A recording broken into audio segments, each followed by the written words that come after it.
Welcome back. Today I'm going to talk to you about nutrition and being very specific with nutrition for elite and professional athletes. Nutrition is going to depend on the type of training that you're doing, whether that's strength training or aerobic training. Nutrition will depend on the type of training that you're doing within a particular day. That's how much training you're doing and the balance of aerobic versus strength. And your nutrition will depend on what you're planning to do the next day. You need to be thinking ahead so your nutrition will cover your planned exercise for the coming days and weeks ahead.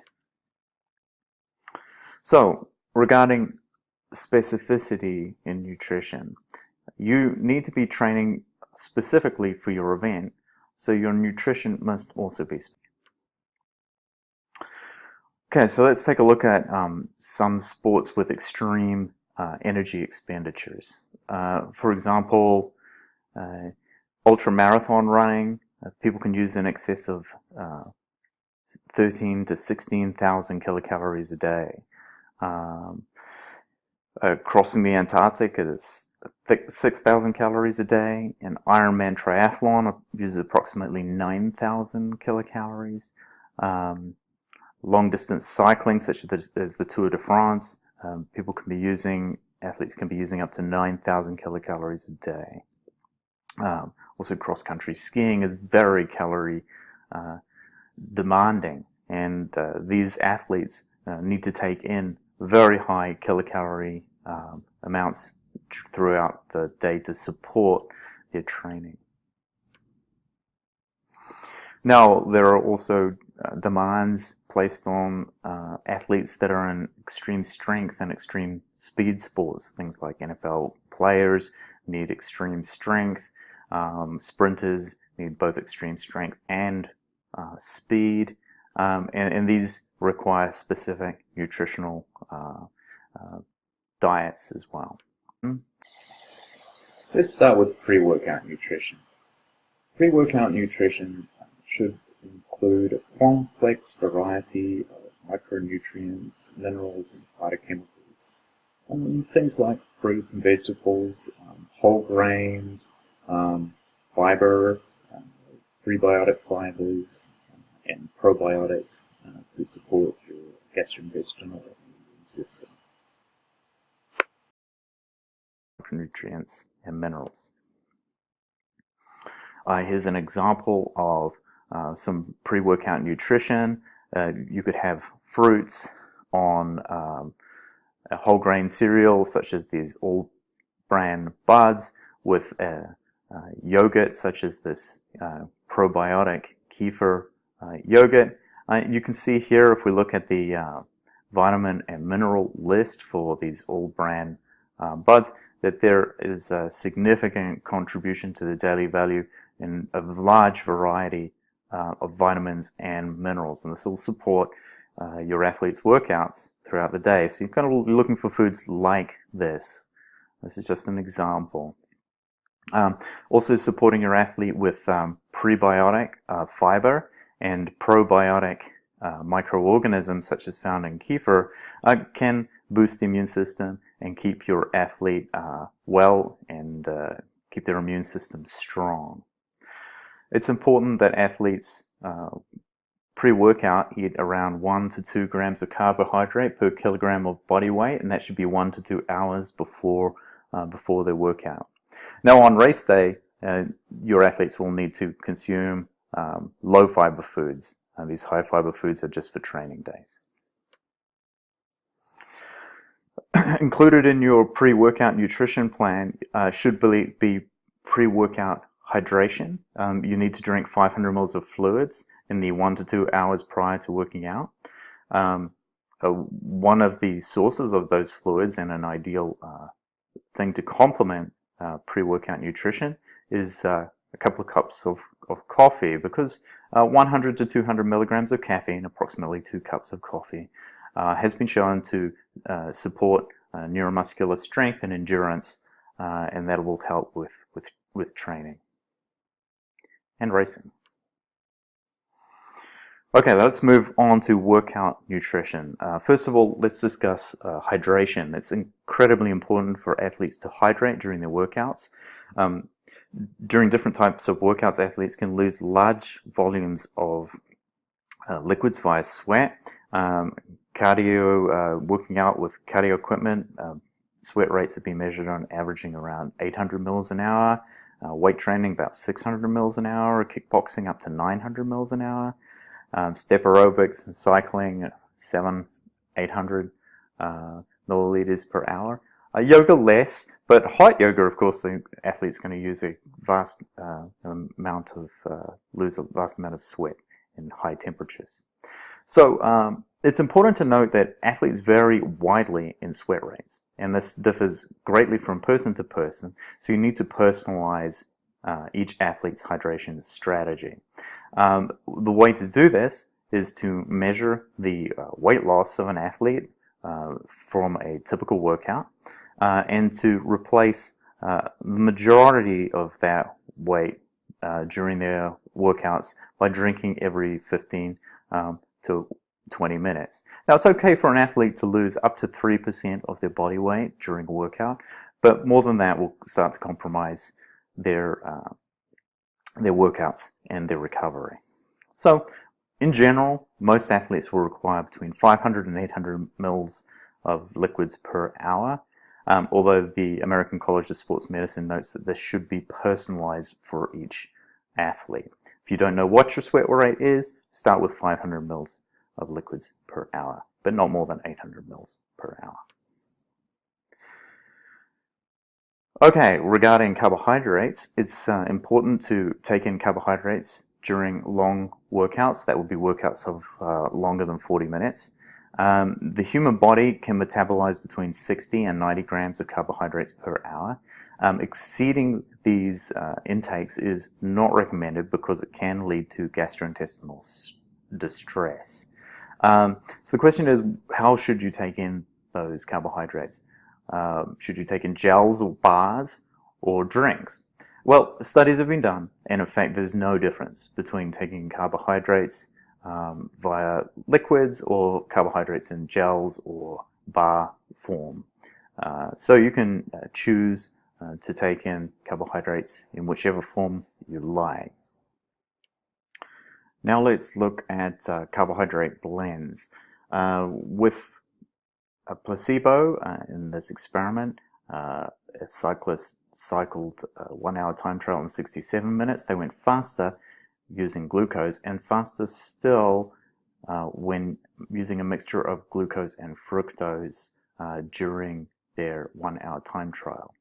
The reason for this is that there are two receptors in your gastrointestinal tract, a glucose receptor and a fructose receptor. By taking in a mixture of glucose and fructose, you can intake up to 90 grams of carbohydrate per hour, which will enhance your ability to perform endurance activities more quickly.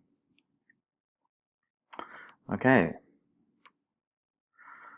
Next, let's talk about post-workout recovery.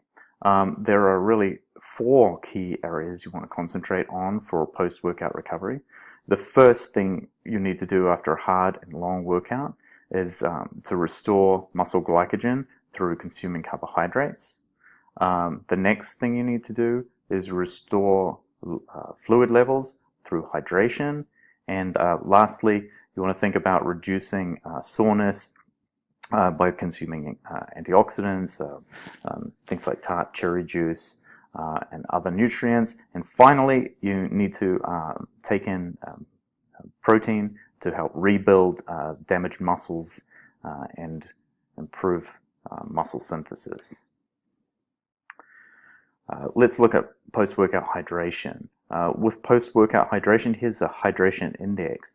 Things to the right of this yellow line are better than water at hydrating you. And you can see that as we come up here, that things like orange juice, whole milk, skimmed milk are particularly good for rehydration after hard workouts. And of course, the best is this oral rehydration solution, which is specifically formulated for rehydration.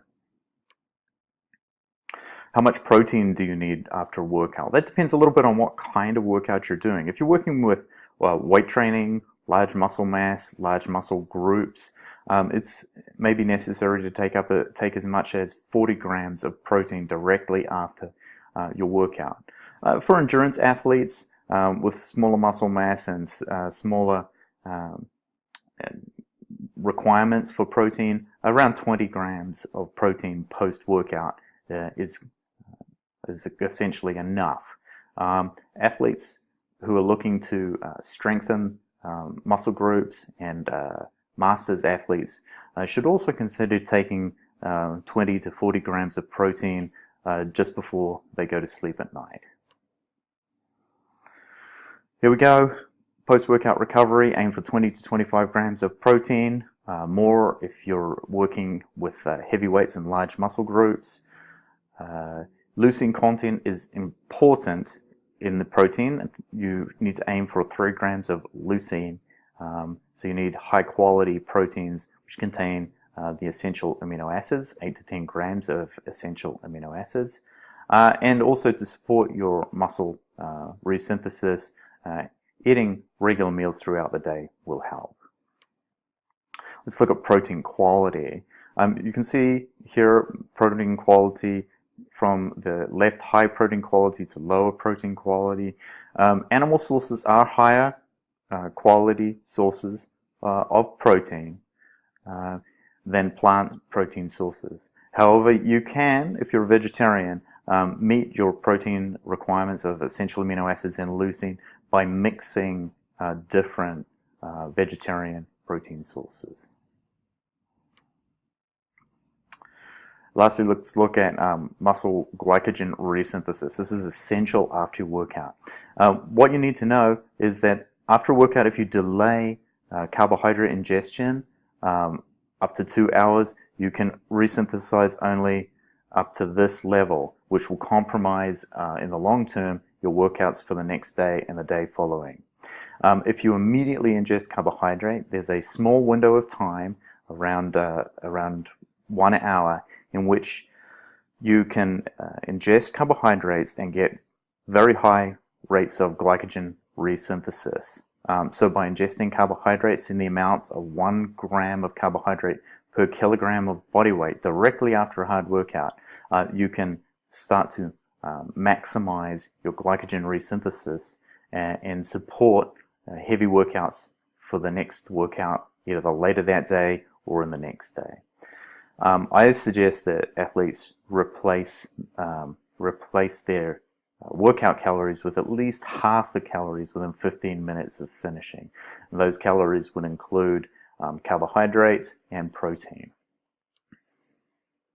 And here's my simple recommendation for post-workout recovery drinks. You can have chocolate milk, or if you're lactose intolerant, soy milk is a reasonable alternative. Here again, 20 grams of high quality protein or 40 grams for resistance training. This is combined with carbohydrate in these very simple and relatively inexpensive recovery drinks. Thanks so much. I hope that tour of workout nutrition was helpful. Look forward.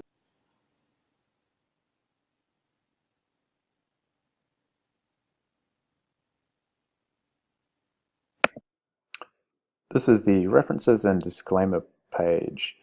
The reference textbook that most of these videos follow is Understanding Nutrition by the authors Rolfs and Whitney. I use the 15th edition by Cengage Publishing. Please subscribe to my YouTube channel. It's called Nutrition, Fast and Fun. There's lots of great videos that you'll find there.